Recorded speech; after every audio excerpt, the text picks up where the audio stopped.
السلام عليكم ورحمة الله وبركاته. الحمد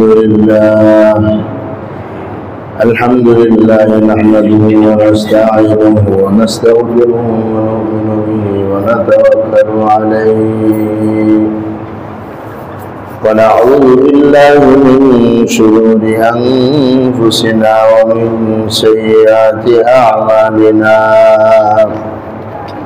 من يهده الله فلا مضل له ومن يضلله فلا هادي له، ونشهد أن لا إله إلا الله وحده لا شريك له، ونشهد أن سيدنا ونبينا ومولانا محمدا عبده ورسوله صلى الله تعالى عليه وعلى آله وأصحابه وبارك وسلم تسليما كثيرا كثيرا.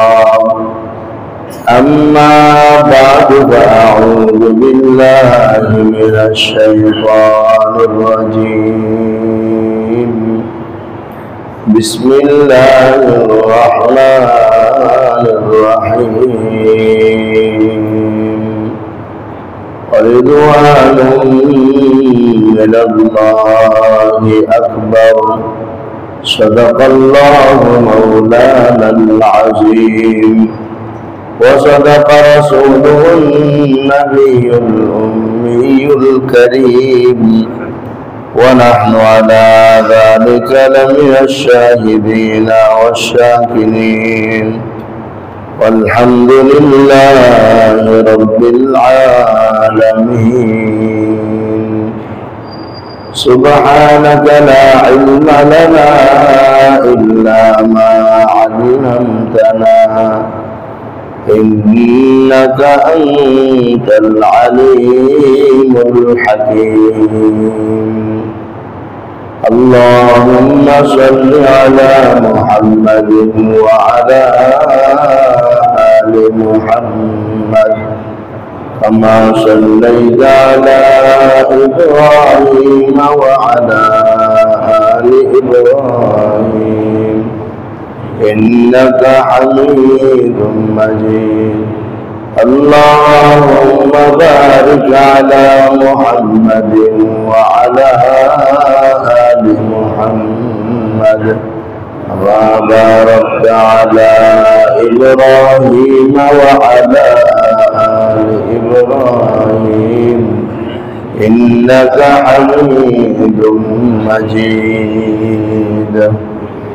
মুহতারাম ইমানি দিনী ভাইরা, আল্লাহ পাকের দরবারে অসংখ্য অগণিত শুকর, যিনি আমাদেরকে জীবন নামাজ আদায় করার জন্য তার ঘরে আসার বসার তৌফিক দান করেছেন। শুকর আদায় করে আলহামদুলিল্লাহ। ইমানি দিনী ভাইরা, আলোচনা চলছিল ইসলামী সমাজ ব্যবস্থার অনিষ্টতম মূলনীতি সম্পর্কে। তা ছিল কাউকে খুশি করতে গিয়ে আল্লাহকে অসন্তুষ্ট না করা, আল্লাহর সন্তুষ্টিটাকে সবার সন্তুষ্টির উপরে প্রাধান্য দেওয়া। আর এই দুনিয়ার জীবনে আল্লাহর সন্তুষ্টিটাই মুমিনের সবচেয়ে বড় অর্জন। আল্লাহর সন্তুষ্টিটাই সবচেয়ে বেশি দামি, সবচেয়ে বড়। কুরআনুল কারীমের বিভিন্ন আয়াত আল্লাহ পাক রব্বুল আলামিন এই বিষয়টাকে পরিষ্কার করে আমাদের বুঝিয়েছেন। অনেক আয়াতের সাথে রিদওয়ানুম মিনাল্লাহি আকবার, আল্লাহর সন্তুষ্টি সবচেয়ে বড়। আযানের বাক্যের মধ্যে যেমন বলে আল্লাহু আকবার, আল্লাহ সবচেয়ে বড়, আল্লাহর কোরআন বলে আল্লাহর সন্তুষ্টি সবচেয়ে বড়। অর্থ হলো আল্লাহর সন্তুষ্টি অর্জন করতে পারা দুনিয়ার মধ্যে সবচেয়ে বড় জিনিস অর্জন করতে পারা। কারণ আল্লাহর সন্তুষ্টি যিনি অর্জন করতে পারবেন, দুনিয়া এবং আখিরাত উভয় জগতে তিনি সফল হয়ে যাবেন। দুনিয়ার জীবনেও তিনি সফল, আখিরাতের জীবনেও তিনি সফল, এতে কোনো সন্দেহ নাই। আল্লাহর সন্তুষ্টি সবচেয়ে দামি। তো দুনিয়া আমরা সবাই প্রচেষ্টা করি, দুনিয়া চেষ্টার জায়গা। যে কেউ চেষ্টা ছাড়া নাই, যে কোনো বিষয়ে চেষ্টা আছে, কিন্তু আমাদের এই চেষ্টা ভিন্ন ভিন্ন বিষয়ে হয়ে থাকে। কুরআনুল কারীমের সূরাতুল লাইলের 5 থেকে 10 নম্বর আয়াতে আল্লাহ ইরশাদ করেন, ফান্না সা'য়াকুম লাশাত্তা, নিশ্চয়ই তোমাদের চেষ্টা বিভিন্ন ধরনের। তা আমাদের চেষ্টা বিভিন্ন ধরনের। দুনিয়ায় চেষ্টা ছাড়া কোনো মানুষ নাই, সবাই প্রচেষ্টা করে। এবার যে কোনো জিনিসের জন্য হতে পারে। এখন আমাদের চেষ্টাটা কেমন? আমাদের চেষ্টাটা বিভিন্ন ধরনের। এটাকে বোঝানোর জন্য আল্লাহ শুরুতে কসম করেছেন রাতের, ওয়াল্লাইলি ইযা ইয়াগশা ওয়ান নাহারি ইযা তাজাল্লা ওয়া মা খালাকাদ যাকারা ওয়াল উনসা। চারটা কসম করেছেন। ওয়াল্লাইলি ইযা ইয়াগশা, রাতের কসম যখন তা অন্ধকারে আচ্ছাদিত হয়ে যায়। ওয়ান নাহারি ইযা তাজাল্লা, দিনের শপথ যখন দিন আলো উজ্জ্বল হয়ে যায়। ওয়া মা খালাকাদ যাকারা ওয়াল উনসা। তো এখানে সৃষ্টি পুরুষ এবং নারী সৃষ্টির বিষয়টা এনে চারটা বিষয় দেখালেন। অর্থাৎ দিন আর রাত যেমন ভিন্ন ভিন্ন জিনিস, নারী আর পুরুষ যেমন ভিন্ন ভিন্ন জিনিস, ঠিক তোমাদের চেষ্টাটাও এরকম ভিন্ন ভিন্ন হয়ে থাকে, বিপরীতমুখী চেষ্টা। একজনের চেষ্টা করে আল্লাহকে রাজি খুশি করার জন্য, আরেকজনের চেষ্টা করে শয়তানকে রাজি খুশি করার জন্য। একজনের দৌড় আল্লাহকে পাওয়ার জন্য, আরেকজনের দৌড় আল্লাহ থেকে ভাগার জন্য। তা আমাদের চেষ্টাটাও দিন রাতের মতো, কেউ দিনের মতো চেষ্টা করে, কেউ রাতের মতো চেষ্টা করে। নারী আর পুরুষের মধ্যে যেমন ব্যবধান, আমাদের পরস্পরের চেষ্টার মধ্যে তেমন ব্যবধান। দিন আর রাতের মধ্যে যেমন ব্যবধান, আমাদের পরস্পরের চেষ্টার মধ্যেও তেমন ব্যবধান। এই কথা আল্লাহ বুঝাইলেন এই আয়াতের মাধ্যমে, ইন্না সা'য়াকুম লাশাত্তা, নিশ্চয়ই তোমাদের চেষ্টাও ভিন্ন ভিন্ন ধরনের। আমার দোস্ত, আমরা সবাই চেষ্টা করি, সবাই নিজ নিজ উদ্দেশ্যে সফলতা লাভের জন্য সবাই চেষ্টা করে। আসলে কোন চেষ্টাটা সফল আর কোন চেষ্টাটা বিফল, এটাও আল্লাহ সূরা লাইলের বাকি আয়াতগুলোর মধ্যে ইরশাদ করেন, ফাম্মা মান আ'তা ওয়াত্তাকা ওয়া সাদ্দাকা বিল হুসনা ফাসানুয়াসসিরুহু লিল ইউসরা। আল্লাহ তাআলা ইরশাদ করেন, যে ব্যক্তি আ'তা মানে দান করে, ফাম্মা মান আ'তা, যে দান করে। এবার দান টাকা পয়সার দান হতে পারে, দান দ্বারা সব ভালো কাজ উদ্দেশ্য। ফাম্মা মান আ'তা ওয়াত্তাকা, এবং সে আল্লাহকে ভয় করে, ওয়া সাদ্দাকা বিল হুসনা, আর উত্তম ভালো কাজগুলোকে সত্যায়ন করে, বিশ্বাস করে, মেনে নেয়। ফাসানুয়াসসিরুহু লিল ইউসরা, তাহলে আল্লাহ তাআলা বলেন, আমি তার পথকে সহজ করে দেব।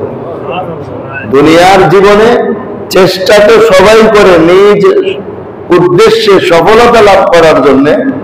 এর মধ্যে যার গুণ হবে দান করার গুণ, ওয়াত্তাকা তাকওয়া অবলম্বনের গুণ, ওয়াসাদ্দাকা বিল হুসনা আর ভালো কাজগুলোকে সত্যায়ন করার গুণ, এই তিনটা গুণ যার ভিতরে থাকবে, তার জীবনের চেষ্টাকে সহজ করে দিবেন কে? সহজ করে দিবেন। এবার সে যে উদ্দেশ্য চেষ্টা করতেছে, এটা তার জন্য সহজ হবে, সফল হবে। এমন ব্যক্তি তার চেষ্টা সাধনায় সফলতা লাভ করবে। পক্ষান্তরে ওয়াম্মা মান বাখিলা ওয়াস্তাগনা ওয়া কাযযাবা বিল হুসনা ফাসানুয়াসসিরুহু লিল উসরা। পরে আবার তিনটা গুণের কথা আল্লাহ তাআলা তার মোকাবেলায় তিনটা গুণের কথা উল্লেখ করলেন, যে তিনটা আসলে গুণ না, তিনটা হলো দোষ। সেটা কি? ওয়াম্মা মান বাখিলা, যে ব্যক্তি কৃপণতা করে। আর এই কৃপণতা সব দিক দিয়া, টাকা পয়সার ক্ষেত্রে কৃপণতা, কাজের ক্ষেত্রে কৃপণতা, হক আদায়ের ক্ষেত্রে কৃপণতা। ওয়াম্মা মান বাখিলা, কৃপণতা করে, অন্যের হক আদায় করে না। দান করার ক্ষেত্রে তো আছে, আবার হক আদায়ের ক্ষেত্রে কৃপণতা আছে। সামগ্রিকভাবে দ্বারা উদ্দেশ্য হলো যে ভালো কাজগুলোতে সে আসে না, বখিল, কৃপণ। ওয়াম্মা মান বাখিলা ওয়াস্তাগনা, ওয়াস্তাগনা অর্থ হলো নিজেকে স্বয়ং সম্পূর্ণ মনে করে, আল্লাহকে সে রব হিসাবে মানে না, আল্লাহর ব্যাপারে পরোয়া করে না, বেপরোয়া ভাব নিয়ে সে চলে। আম্মা মান বাখিলা ওয়াস্তাগনা ওয়া কাযযাবা বিল হুসনা, আর উত্তম কাজগুলোকে সে মিথ্যা প্রতিপন্ন করে, উত্তম কাজগুলোকে মিথ্যা প্রতিপন্ন করে। এই তিনটা দোষে যে দোষী।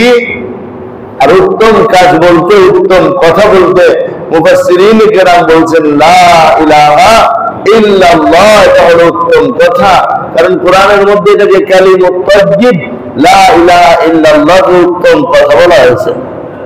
অর্থাৎ এই কালিমার যে দাবি আছে, দাবিকে সত্যায়ন করা, কালিমার দাবিগুলোকে মিথ্যা প্রতিপন্ন করা। তো যার ভিতরে এই তিন দোষ থাকবে, এক নম্বরের দোষ হলো কৃপণতা করা, দুই নম্বরের দোষ হলো নিজেকে স্বয়ং সম্পূর্ণ মনে করা, অর্থাৎ আমি আমার রবের দরকার নাই, নাউযুবিল্লাহ, আমি সব বুঝে আমি সব করতে পারি, আল্লাহ বিল্লাহ আমার লাগবে না, এই জাতীয় মন মানসিকতা। আর সত্যকে এবং উত্তম কথাকে যে ব্যক্তি অস্বীকার করে, মিথ্যা প্রতিপন্ন করে, এই গুণ যার ভিতরে, দোষ যার ভিতরে থাকবে, আল্লাহ বলেন ফাসানুয়াসসিরুহু লিল উসরা, তার সফলতার পথকে আমি কঠিন করে দেব। সে সংকীর্ণ জীবন যাপন করবে, তার সফলতার পথ কঠিন হয়ে যাবে। তা আমার দুস্থ, সফলতাটা কি?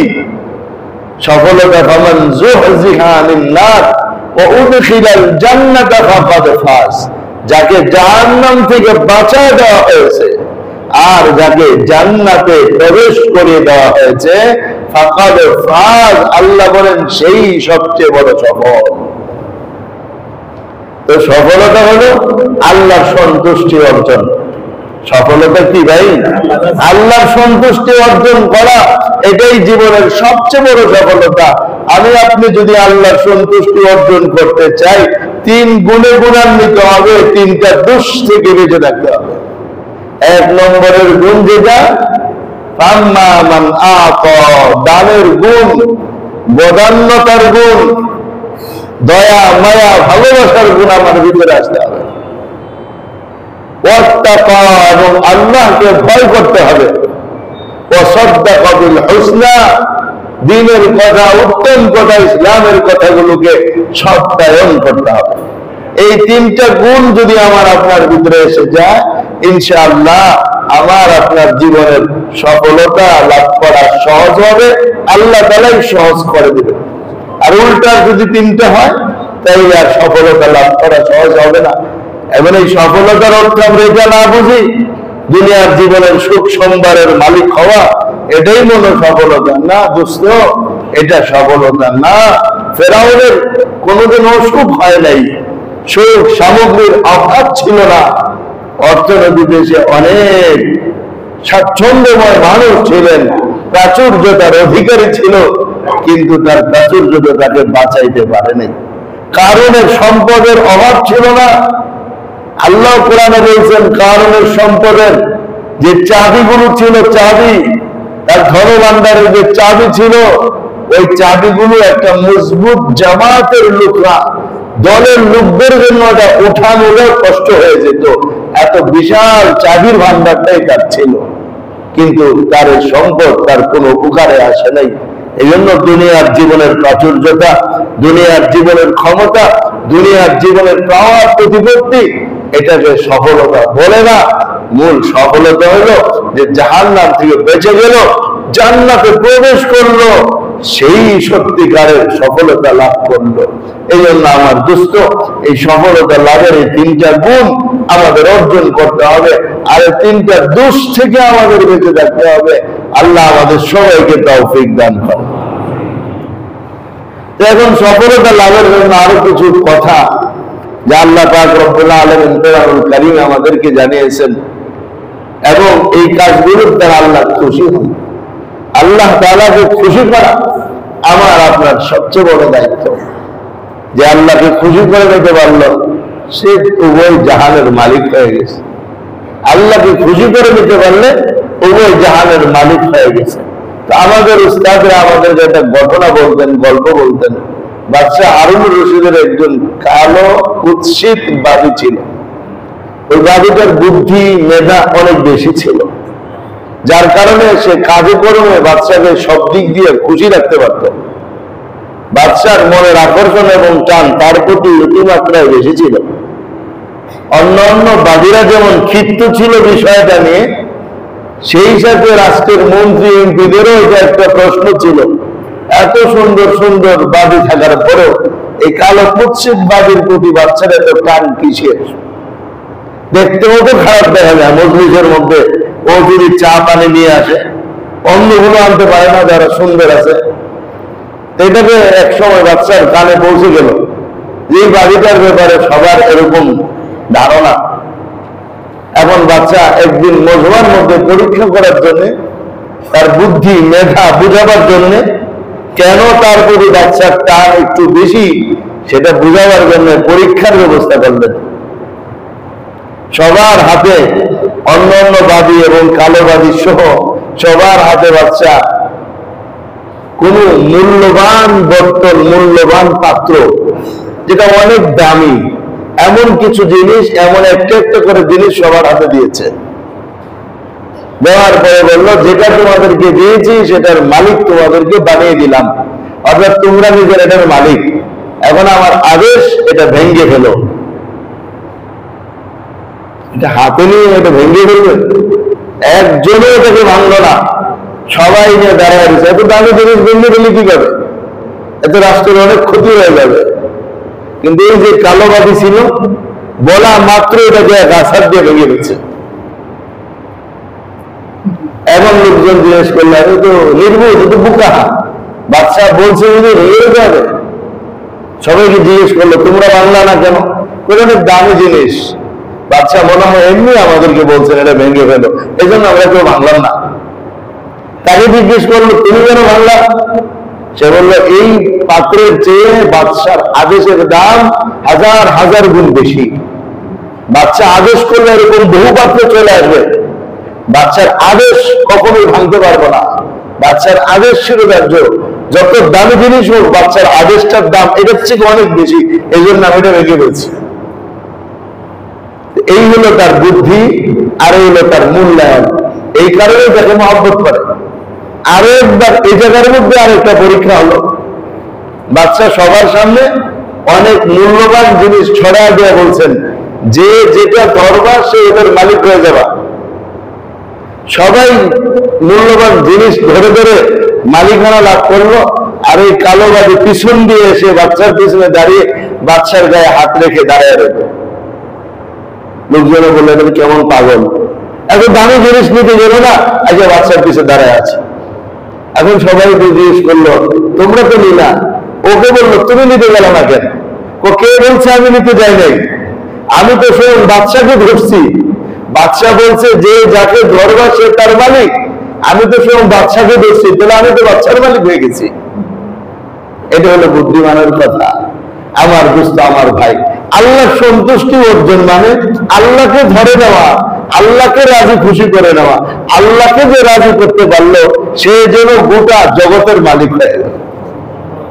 এই জন্য আমরা আল্লাহকে ধরি, আল্লাহকে রাজি করতে চেষ্টা করি। তো আল্লাহ রাজি হন কি কি কাজের দ্বারা, সেটা জেনে সেই কাজগুলো আমাদের বেশি বেশি করা দরকার। কি বলেন ইনশাআল্লাহ? ওই কাজগুলো আমাদের বেশি বেশি করা দরকার। এক নম্বরের কাজ হলো আযম সাবাবি রিদওয়ানিল্লাহ ওয়া তামাসসুকু বিদীনিল্লাহ। আল্লাহকে সন্তুষ্ট করার জন্য সবচেয়ে বড় যে জিনিসটা ধারণ করতে হবে আমাকে আপনাকে, সেটা হলো পুরা পুরা ইসলামকে মেনে চলতে হবে। কি মেনে চলতে হবে? কেন আল্লাহ কোরআনের মধ্যে বলেন, আল-ইয়াওমা আকমালতু লাকুম দীনাকুম ওয়া আতমামতু আলাইকুম নি'মাতি ওয়া রাদিতু লাকুমুল ইসলাম দীনা। সূরা মাইদা 3 নম্বর আয়াত। আল্লাহ তাআলা বলেন, আমি তোমার জন্য, আমাদের নবীকে সম্মুখ করে বলেন, আল-ইয়াওমা আকমালতু লাকুম, আমাদের সবাইকে সম্বোধন করে বলেন, আমি আজ তোমাদের জন্য দ্বীনকে পরিপূর্ণ করে দিলাম। আল-ইয়াওমা আকমালতু লাকুম দীনাকুম, ওয়া আকমালতু আলাইকুম নি'মাতি, আর আমার নিয়ামতকে তোমাদের উপর পরিপূর্ণ করে দিলাম। ওয়া রাদিতু, রাদিতু মানে আমি সন্তুষ্ট হয়ে গেলাম। ওয়া রাদিতু লাকুমুল ইসলাম দীনা, আর ইসলামকে ধর্ম হিসাবে তোমাদেরকে দিয়ে আমি রাজি আর খুশি হয়ে গেলাম। এর মানে হলো যদি তোমরা পুরা ইসলাম মাইনা চলো তো আমি আল্লাহ তোমাদের সবার উপর রাজি হয়ে যাব। তাহলে আল্লাহকে রাজি করতে হবে, ইসলাম পুরা মাইনা চললে আল্লাহ রাজি হবে না এমনি আল্লাহ রাজি হয়ে যাবে? না ভাই, ইসলাম পুরা মেনে চলতে হবে, তাইলে আল্লাহ রাজি হবেন। এবার যত ভালো কাজে আমি করি কিন্তু ইসলাম মাইনা চলি না, তাহলে আল্লাহ রাজি না, অসন্তুষ্ট না সন্তুষ্ট? হ্যাঁ ভাই, এই জন্য 1 নম্বর বিষয় আল্লাহকে রাজি করতে হলে 1 নম্বর বিষয় হলো আমাকে ইসলাম পরিপূর্ণভাবে মেনে চলতে হবে। কিছু মানবো কিছু মানবো না, এটা তো ইহুদিদের চরিত্র। আতাতুমিনুনা বিবাদিল কিতাব ওয়া তাকফুরুনা বিবাদ। আল্লাহ ইহুদিদেরকে বলেন তোমরা কিতাবের কিছু অংশের উপর ঈমান আনবে আর কিছু অংশের উপর ঈমান আনবে না, এমনটা করবে। আমাদেরকে ওই কথাই বলতে চান, আফাতুমিনুনা বিবাদিল কিতাব ওয়া তাকফুরুনা বিবাদ। কোরআনের কিছু মানবে কিছু মানবে না, এটা হতে পারে না। মানলে পুরোটাই মানতে হবে, একটু মানলাম একটু মানলাম না, এটা পরিপূর্ণ মুসলমানের কাজ নয়। আর এমন মানুষের উপর আল্লাহ রাজি আর খুশি কিছুতেই হবেন না। তাহলে আমরা আল্লাহকে সন্তুষ্ট করার 1 নম্বর বিষয় যেটা পেলাম সেটা হলো পরিপূর্ণভাবে ইসলাম মেনে চলা। 1 নম্বর বিষয় কি ভাই? আবার এটা মুখস্থ করতে হবে, বাসায় গিয়ে তো শুনে যাবে। আপনি শুনলেন, আমি বললাম, আপনি শুনলেন, আমরা একেবারে মুসলমান হয়ে গেলাম। বাসা বাড়িতে পরিপূর্ণ মুসলমান হওয়ার ফিকির না করলে তো আমাদের মুসলমানই তো থাকবো, এটা আমরা অর্ধেক হবো। বাসায় গেলে একরকম, মসজিদ আসলে একরকম, এই অর্ধেক মুসলমান আমরা হয়ে যাবো তখন। আল্লাহ আমাদেরকে পরিপূর্ণ মুসলমান হওয়ার তৌফিক দান করে। আর পরিপূর্ণ মুসলমান হওয়ার জন্য আমরা আগে 5 কাজের কথা বলেছিলাম এবং সেটারই অংশ আলোচনা চলতেছে। এইটা 1 নম্বর বিষয় হলো পরিপূর্ণভাবে ইসলামকে মেনে চললেই আল্লাহ সন্তুষ্ট হবেন। 2 নম্বর, ওমিন আসবাবি রিদাল্লাহ আল আমালুস সালিহ। আল্লাহকে রাজি খুশি করতে হলে আমাদেরকে নেক আমল বেশি বেশি করতে হবে। কি আমল করতে হবে? নেক আমল করতে হবে, নেক আমল করতে হবে। নেক আমল করলে আল্লাহ খুশি, নেক আমল না করলে আল্লাহ বেজার। নেক আমল করলে আল্লাহ খুশি, আর নেক আমল না করলে আল্লাহ সন্তুষ্ট।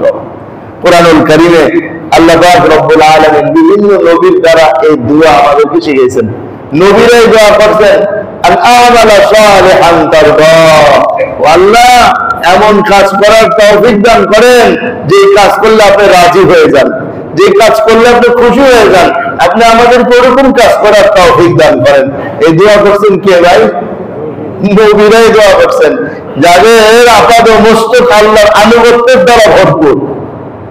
যারা আসছেন আমাদেরকে আনুগত্য শিখানোর জন্য, তারাও আল্লাহর কাছে দোয়া করতেন, আল্লাহ আপনি আমাদেরকে আপনার সন্তুষ্টি মাফিক কাজ করার তৌফিক দান করেন।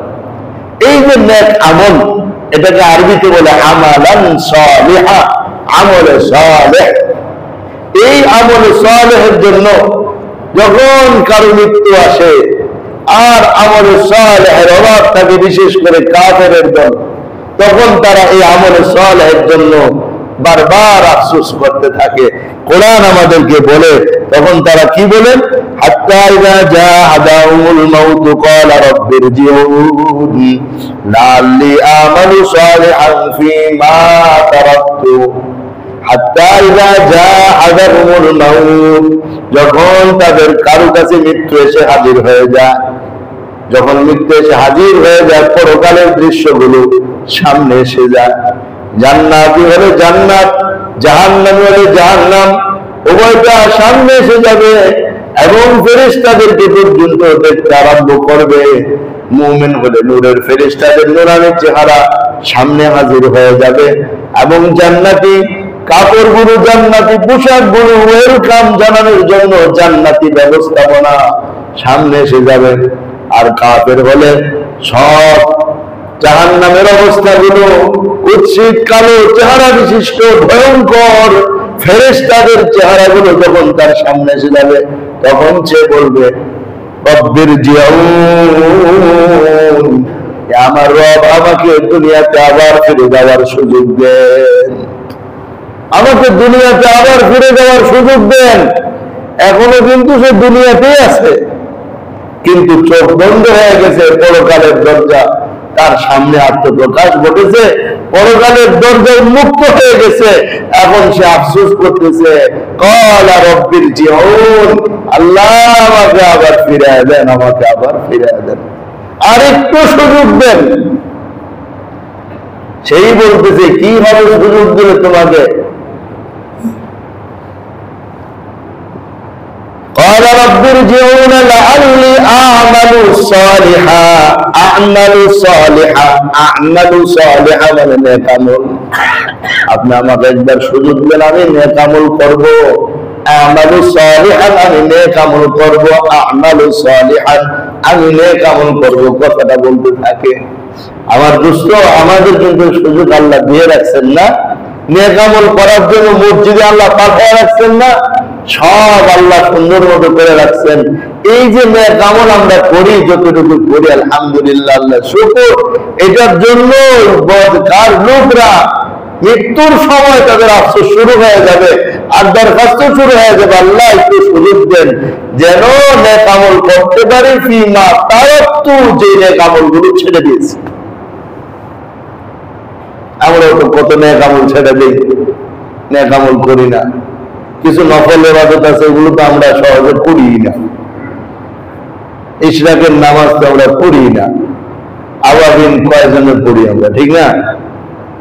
ইশরাক, চাষ, আওয়াবিন, তাহাজ্জুদের নামাজ, আরে কত নফল নামাজ আছে।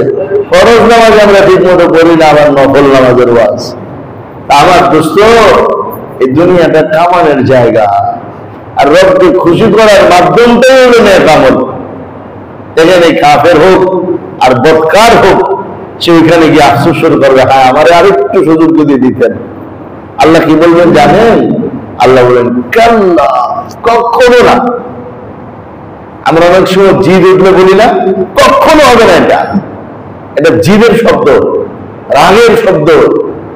আল্লাহ কাল্লা, না, এটা কখনো সুযোগ দেওয়া হবে না। এরপরে আমাদেরকে আমরা প্রশ্ন করতে পারি, আল্লাহ একটু সুযোগ দিলি কি হয়?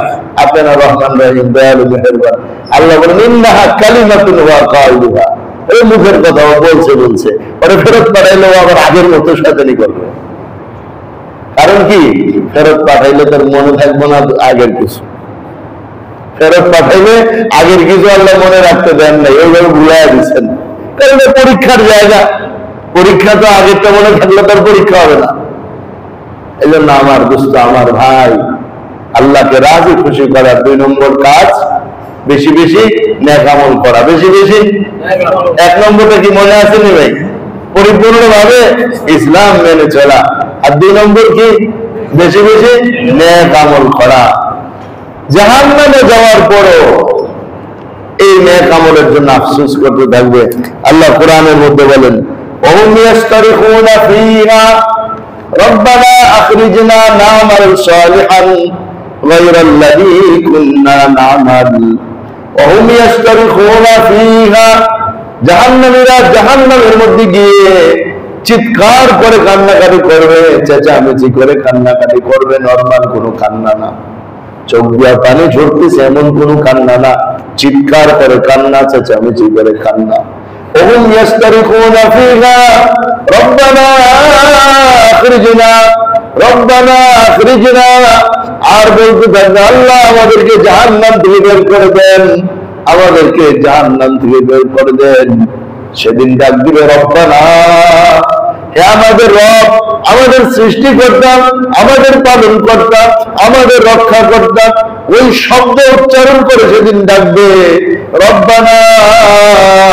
কিন্তু আজ দুনিয়াতে রব্বানা বলে একবারও আল্লাহকে ডাক দেয় না। যদি একবারও আল্লাহকে ডাক দিত, হাজার অপরাধ ক্ষমা করে আল্লাহ জান্নাতের খাতায় নাম লেখায় দিত। কিন্তু আমার দোস্ত, সেদিনের কান্না কোনো কাজ হবে? কোন কাজ হবে না। আল্লাহ বলেন হুম ইয়াস্তারিখুনা ফীহা, চিৎকার করতে থাকবে, চেঁচামেচি করতে থাকবে, আর বলতে থাকবে রব্বানা আখরিজনা, আমাদের প্রভু জান্নাত থেকে জাহান্নাম থেকে একটু বের করে দেন। রব্বানা আখরিজনা, বের করে দেন কেন? না'মাল সালিহান গায়রাল্লাযী কুননা না'মাল, এই যে না'মাল সালিহা, না'মাল সালিহা আমরা নেক আমল করব, না'মাল সালিহান আমরা নেক আমল করব, গায়রাল্লাযী কুননা না'মাল, যেই নেক আমলগুলো আমরা করি নাই, যে নেক আমলগুলোকে আমরা ছেড়ে দিয়েছিলাম, ওই নেক আমলগুলো আমরা করব, আমাদেরকে একটু বের করে দেন। আল্লাহ বলবেন আওয়ালাম নুআম্মিরুকুম, আওয়ালাম নুআম্মিরুকুম, আমি কি তোমাদেরকে লম্বা একটা হায়াত দেই নাই? আওয়ালাম নুআম্মিরুকুম, আমি কি তোমাদেরকে লম্বা একটা হায়াত দেই নাই? আওয়ালাম নুআম্মিরুকুম, আমি কি তোমাদেরকে লম্বা একটা জীবন দেই নাই? আমাদেরকে আল্লাহ লম্বা একটা জীবন দান করছেন। এই জীবনটা দুনিয়া কামানোর পিছনে খরচ করে দিতেছি, কার কার সন্তুষ্টি লাভের জন্য জীবন যৌবন ব্যয় করে দিতেছি, টাকা পয়সা গুলো কার সন্তুষ্টি লাভের জন্য উড়াইয়া ফেলতেছি, নিজের সম্পদ কার সন্তুষ্টি লাভের জন্য খরচ করে ফেলতেছি, একবারও চিন্তা করি না। আমার দোস্ত, যদিও আমরা কাফের না, আল্লাহ আমাদের ইমানদার বানাইছেন, শুকর আল্লাহ, কিন্তু পরকালে গিয়ে তো আমরাও তো আফসোস করব যে হ্যাঁ, যদি আরো রবের সন্তুষ্টি কামনা করতাম, নিজের জীবন আর যৌবন যদি রবের সন্তুষ্টি অর্জনের পিছনে ব্যয় করতাম, সম্পদ গুলো যদি রবের সম্পত্তির পিছনে ব্যয় করে দিতাম, ওই আফসোস তো আমাকেও করতে হবে, আপনাকেও করতে হবে, যারা আমাদের সম্পদ গুলোকে অন্যের সন্তুষ্টিতে ব্যয় করতেছি। এই জন্য আমার দোস্ত, এক নম্বর আল্লাহকে রাজি খুশি করতে হলে পুরা ইসলাম মেনে চলতে হবে। দুই নম্বর আল্লাহকে রাজি খুশি করতে হলে নেক আমল বেশি বেশি করতে হবে। নেক আমলের ত্রুটির কারণে মৃত্যুর সময় থেকে আফসোস শুরু হয়ে যাবে, জাহান্নামে গিয়েও নেক আমলের দরখাস্ত করতে থাকবে, কিন্তু মৃত্যুর সময় যে কাল্লা শব্দ ব্যবহার করবেন, এটাই তো এত বড় ধমক। আর ওই জাহান্নামে কি বলবেন জানেন? হ্যাঁ, জাহান্নামে কি বলবেন আল্লাহ তাআলা? আওয়ালাম না'মিরুকুম মা ইয়াতাযাক্কারু ফীহি মান তাযাক্কারা ওয়া জাআকুমুন নাযীর ফাযুকু ফামা লিয-যালিমিনা মিন নাসীর। বলবেন ফাযুকু, এই স্বাদ আস্বাদন করো, জাহান্নামের শাস্তি ভোগ করো, ফামা লিয-যালিমিনা মিন নাসীর, জালিমদের জন্য কোনো সাহায্যকারী নেই। কথাটা কত কঠিন ভাবে আল্লাহ বলবেন।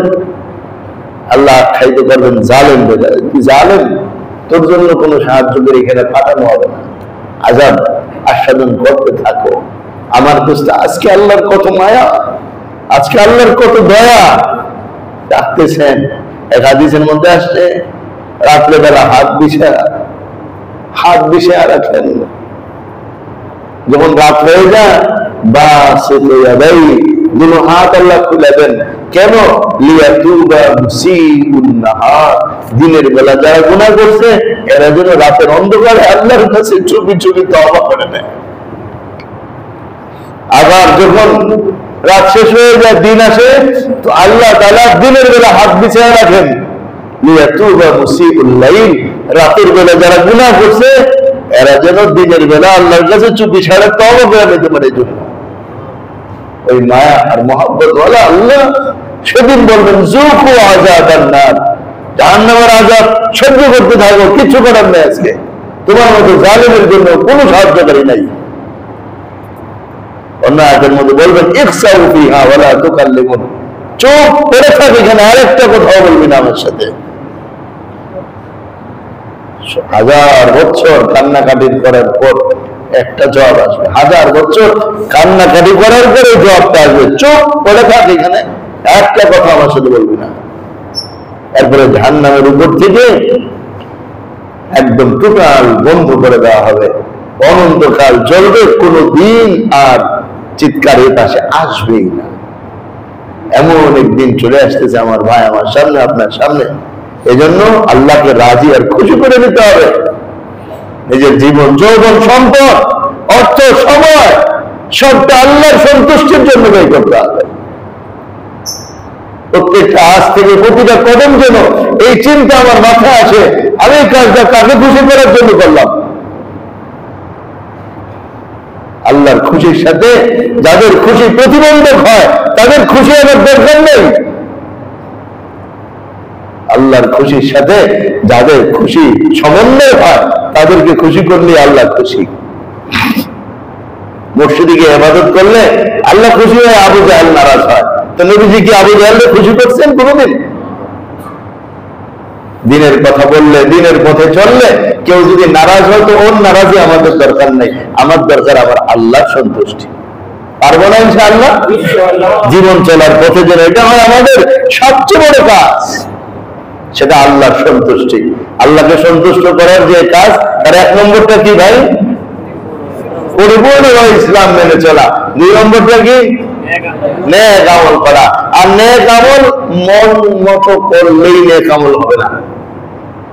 যে আমি এটাকে ভালো কাজ মনে করছি, এই জন্য আমি করছি, এটা ভালো কাজ, এটা গলার জোরে আপনি ভালো কাজ বলতে থাকলেও আল্লাহর কাছে এটা ভালো কাজ কিনা পরীক্ষা করতে হবে। আর আল্লাহর কাছে ভালো কাজ কিনা এটা বোঝার প্রমাণ কি? আল্লাহর হুকুম থাকা, নবীর তরিকা থাকা। আল্লাহর হুকুম থাকা, নবীর, তাইলে এটা ভালো কাজ। যত ভালো কাজ হোক, আল্লাহর হুকুম নাই, নবীর তরিকা নাই, ওটা ভালো কাজ কিভাবে হবে? আল্লাহর হুকুম লাগবে, নবীর তরিকা মতো হওয়া লাগবে, তাহলে সেটা ভালো কাজ হবে। নবী সাল্লাল্লাহু আলাইহি ওয়াসাল্লাম হাদিসের মধ্যে বলেন, মান আমিলা আমালান লাইসা আলাইহি আমরুনা ফাহুয়া রাদ্দুন, যে এমন কোন আমল করলো যে আমলটা আমাদের দ্বীনের মধ্যে না, ইসলামের মধ্যে না, সেটা প্রত্যাখ্যাত, সেটা বর্জনকৃত, ওটা চলবে না আমাদের কাছে। এই জন্য নেক আমল আল্লাহর হুকুম মতো হবে, নবীর তরিকা মতো হতে হবে। আমাদের অনেক কাজ আছে যেগুলো আমরা বলে আমাদের বাপ দাদারা করে আসছে, আমরাও করি না। দোস্ত, এটা পুরান হাদিসে দলিল আছে কিনা জানা দরকার।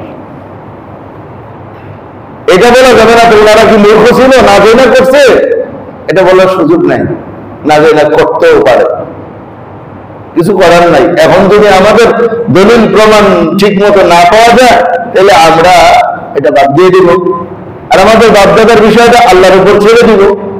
কারণ অনেক সময় না জেনে কেউ যদি কোনো কাজ করে ফেলে ভুলে, তাহলে আল্লাহ তো ক্ষমাও করে দিতে পারেন। আর আমি যে জানতেও চেষ্টা করলাম না, এটার জন্য তো আল্লাহ আমাকে পাকড়াও করতে পারেন। এজন্য অমুকে করেন, তমুকে করেন, অমুক লোকেরা করেছেন, আগের মানুষ এভাবে করে গেছেন, এগুলো আমাদের কোনো দলিল না। আমাদের দলিল হলো কোরআন সুন্নাহ আমাদের সামনে আছে। যদি আমরা না বুঝি, যারা বুঝে তাদেরকে জিজ্ঞেস করবো, ফাসআলু আহলা যিকরি ইন কুনতুম লা তা'লামুন, যারা জানে তাদেরকে জিজ্ঞেস করবো। 3 নম্বর, ওমিন আসবাবি রিদাল্লাহ আল ওয়ালাউ ওয়াল বারা, আল্লাহকে রাজি খুশি করার আরেকটা কাজ হলো আল্লাহর বন্ধুদের সাথে বন্ধুত্ব, আল্লাহর শত্রুদের সাথে শত্রুতা পোষণ। এটা হলো 3 নম্বর, আল ওয়ালা ওয়াল বারা।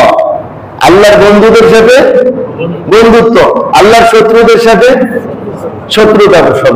যে আল্লাহর শত্রু সে আমারও শত্রু, যে নবীর শত্রু সে আমারও শত্রু, তাইলে আমি আল্লাহর ভালোবাসা পাবো। যে আল্লাহর দুশমন সে আমার বন্ধু, আমি আল্লাহর ভালোবাসা পাবো না।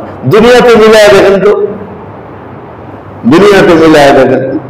আপনি এমন মানুষকে বন্ধু বানাইলেন যাকে বন্ধু বানানোর কারণে আপনার আত্মীয় স্বজন ছুটে যায়, তাহলে তো এটা পারিবারিক অশান্তি নিয়ে আসবে। ঠিক তেমনি ভাবে আমরাও যদি এমন মানুষকে বন্ধু বানাই, যাকে বন্ধু বানাইলে আল্লাহ কষ্ট পায়, তাইলে তো এটা আমার এখানে কষ্টের কারণ হয়ে দাঁড়াবে। এটার দলিল, এটার প্রমাণ কুরআনুল কারীমে সূরা মুজাদালার মধ্যে আল্লাহ পাক রব্বুল আলামিন ইরশাদ করেন, لا تجد قوما يؤمنون بالله واليوم الآخر يوادون من حاد الله ورسوله ولو كانوا آباءهم أو أبناءهم أو إخوانهم أو عشيرتهم أولئك كتب في قلوبهم الإيمان وأيدهم بروح منه।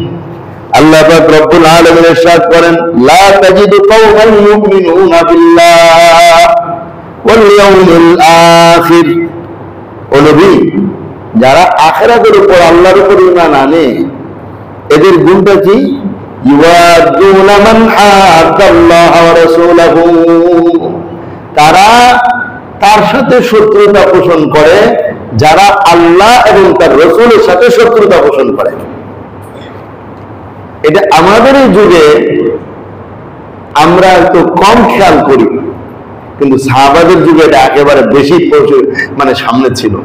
নতুন ইসলাম ধর্ম আসছে, আল্লাহ নবীর বিরোধিতা করা হচ্ছে প্রকাশ্যে, আবু জাহেল বিরোধিতা করতেছে, উতবা সাইবা বিরোধিতা করতেছে।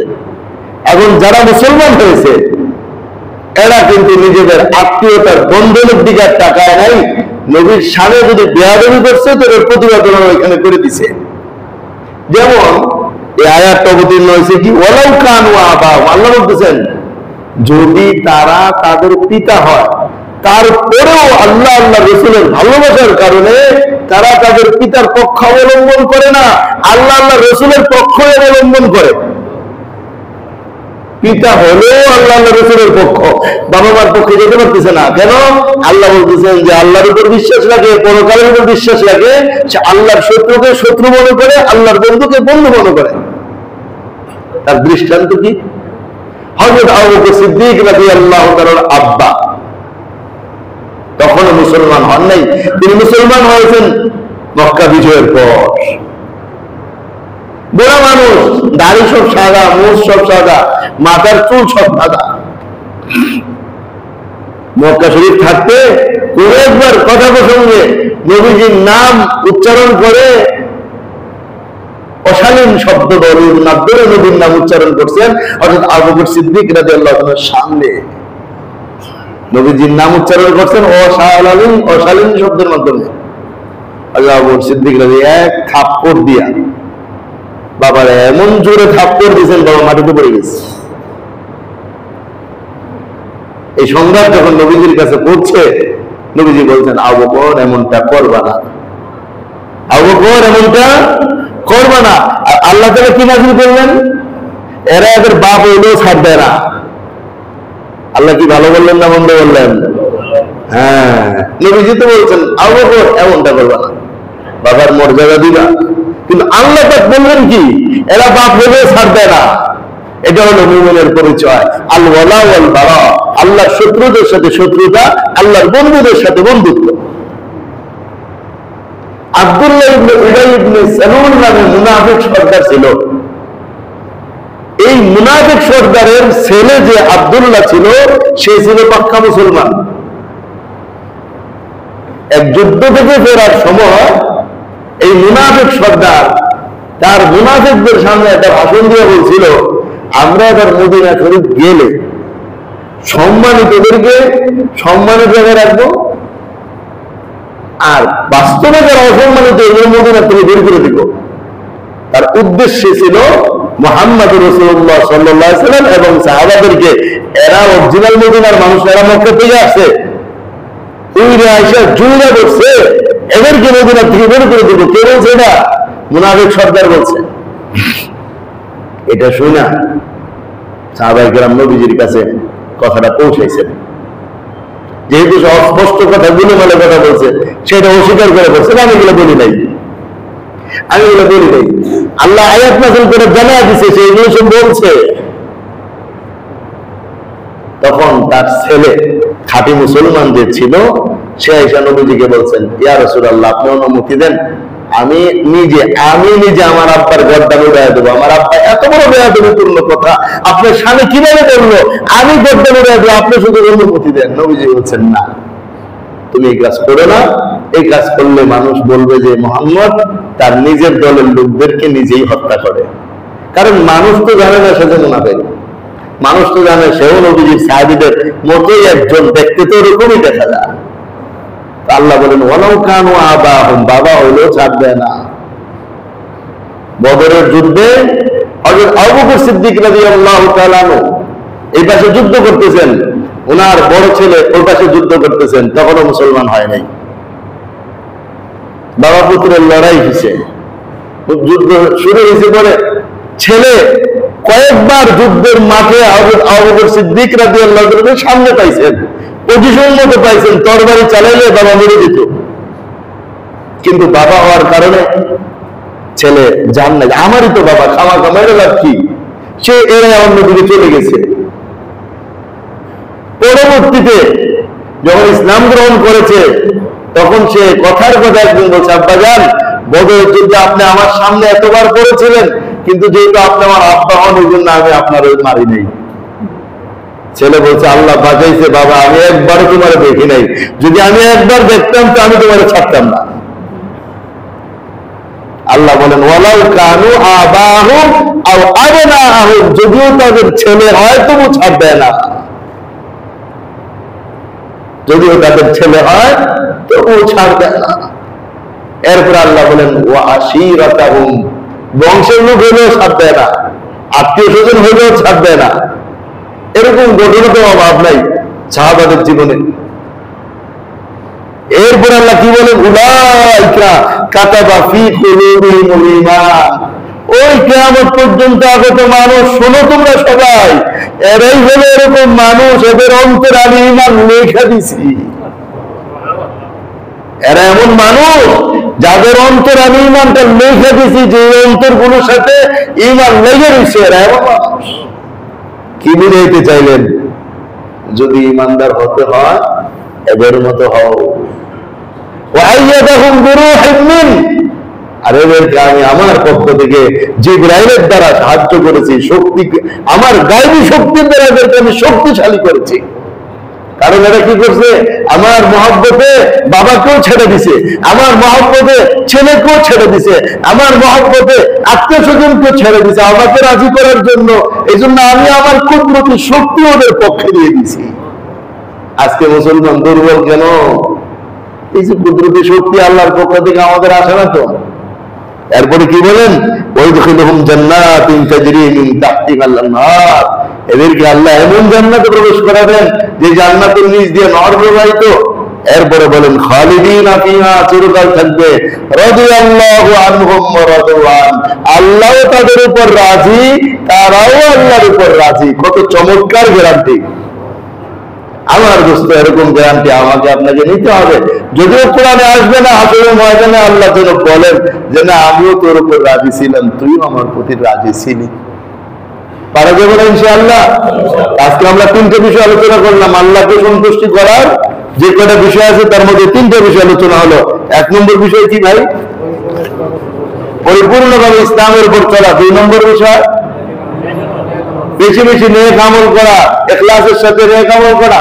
তিন নম্বর বিষয়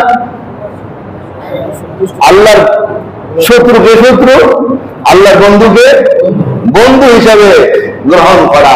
যে আল্লাহর শত্রু সে আমারও শত্রু, তার সাথে কোনো আপোষ নাই। যে আল্লাহর বন্ধু সে আমারও বন্ধু, তার সাথে কোনো বিরোধ নাই। এমন মন মানসিকতা তৈরি করলেই আল্লাহ তাআলা আমাদের প্রতি রাজি আর খুশি হবেন ইনশাআল্লাহ। আল্লাহ আমাদের সবাইকে এর উপর আমল করার তৌফিক দান করেন। ওয়া আখিরু দাওয়ানা আলহামদুলিল্লাহি রাব্বিল আলামিন।